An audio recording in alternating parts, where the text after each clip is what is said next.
நன்றி இயேசுவே. Thank you Jesus. Thank you Jesus. Praise the Lord. Thank you Jesus. Thank you Jesus. நேற்று நம்ம என்ன பார்த்தோம்னா, இறை வார்த்தையோட முக்கியத்துவத்தை பார்த்தோம். வார்த்தை தான் நமக்கு எல்லாங்கிறத பார்த்தோம். இந்த வார்த்தையை நமக்கானதை எடுத்து நம்ம இதயத்தில் பதிச்சுக்கணுங்கிறத பார்த்தோம்.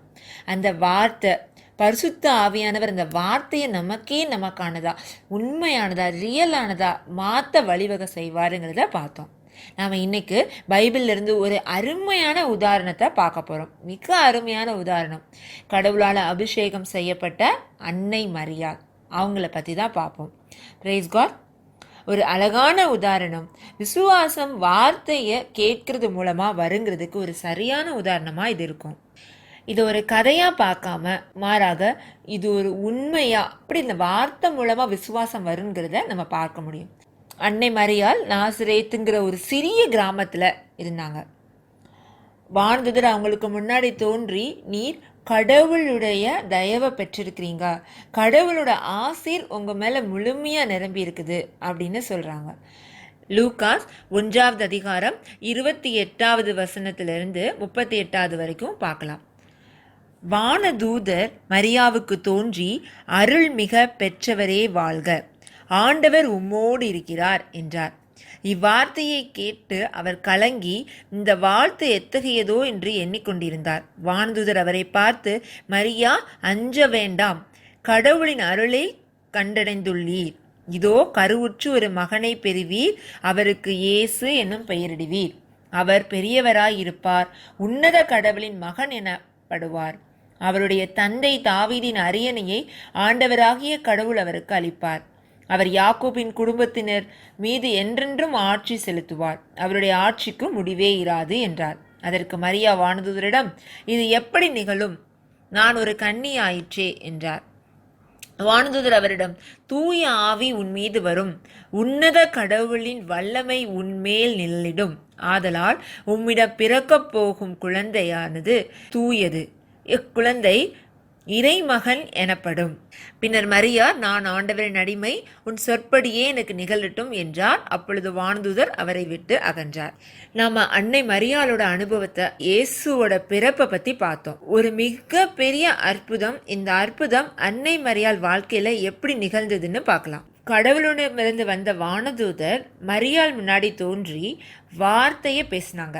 அந்த வார்த்தை தான் ரேமா வேர்ட். அந்த ஏற்கனவே நம்ம பார்த்துருக்கோம். ரேமா வேர்ட்னா பேசப்படுகின்ற வார்த்தை. அந்த சமயம் அன்னை மரியாளுக்கு அவங்க வாழ்க்கையை பற்றி எந்த திட்டமும் இல்லை, அவங்க எதுவும் நினைக்கல, எந்த ஜெபமும் பண்ணலை, எந்த ஆசையும் அவங்க உள்ளத்தில் இல்லை, எந்த ஒரு தனிப்பட்ட விருப்பமும் அவங்களுக்கு இல்லை.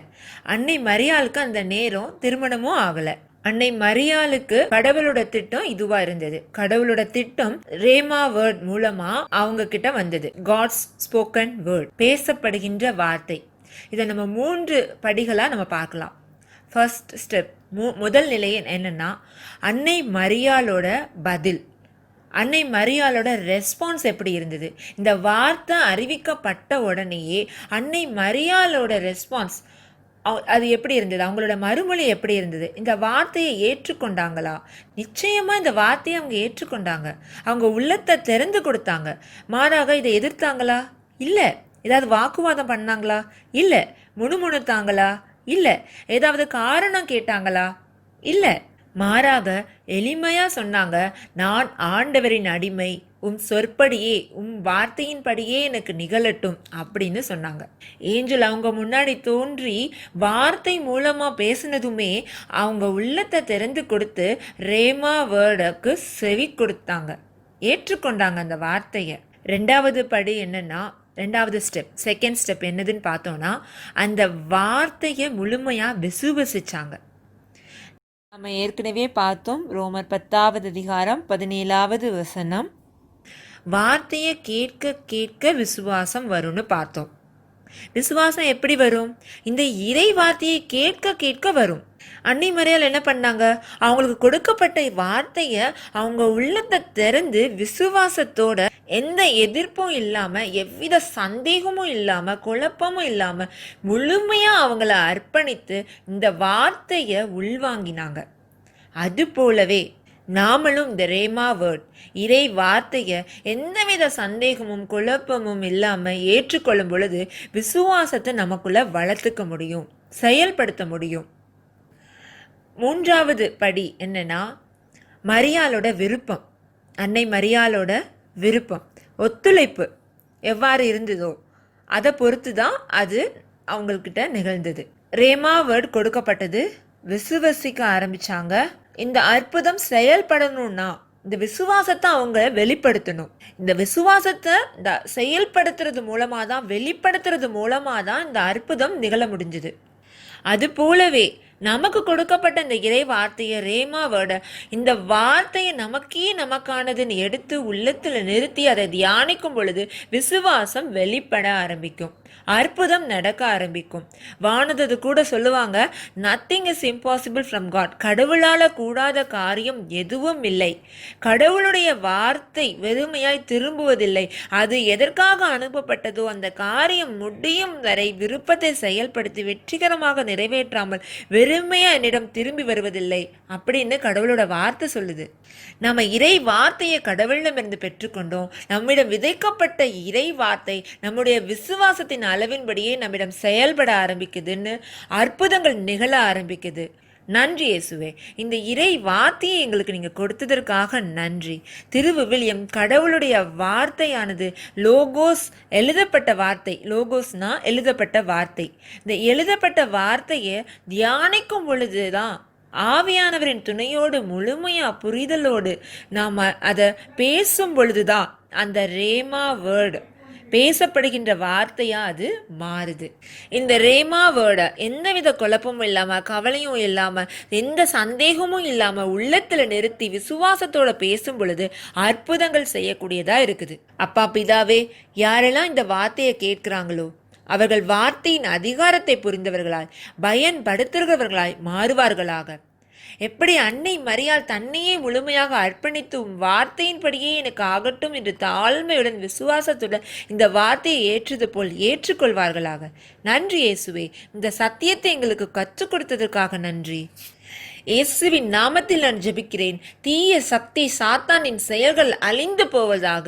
லூகாஸ் 10:13 சொல்லுவது போல, இன்றே உங்கள் விடுதலையை பெற்றுக்கொள்வீர்களாக, சாபத்திலிருந்து விடுதலை பெற்றுக்கொள்வீர்களாக, நோயிலிருந்து விடுதலை பெற்றுக்கொள்வீர்களாக, எல்லாவித இழப்பிலிருந்து விடுதலை பெற்றுக்கொள்வீர்களாக. நீங்கள் ஆசீர்வதிக்கப்பட்டவர்களாய் இருப்பீர்களாக. பரிசுத்த ஆவியானவர் தாமே எல்லாவித ஆசீர்வாதத்தையும் அபிஷேகத்தையும் உங்கள் மீது முழுமையாக பொழிவாராக. மற்றவர்களுக்கும் அநேக தேசங்களுக்கும் நீங்க ஆசீர்வாதமாய் இருப்பீர்களாக. முழுமையான விடுதலை, முழுமையான மாற்றத்தை, முழுமையான வெற்றியை, முழுமையான தைரியத்தை, பலத்தை இந்த அபிஷேகம் உங்கள் மீது ஊற்றப்படுவதாக.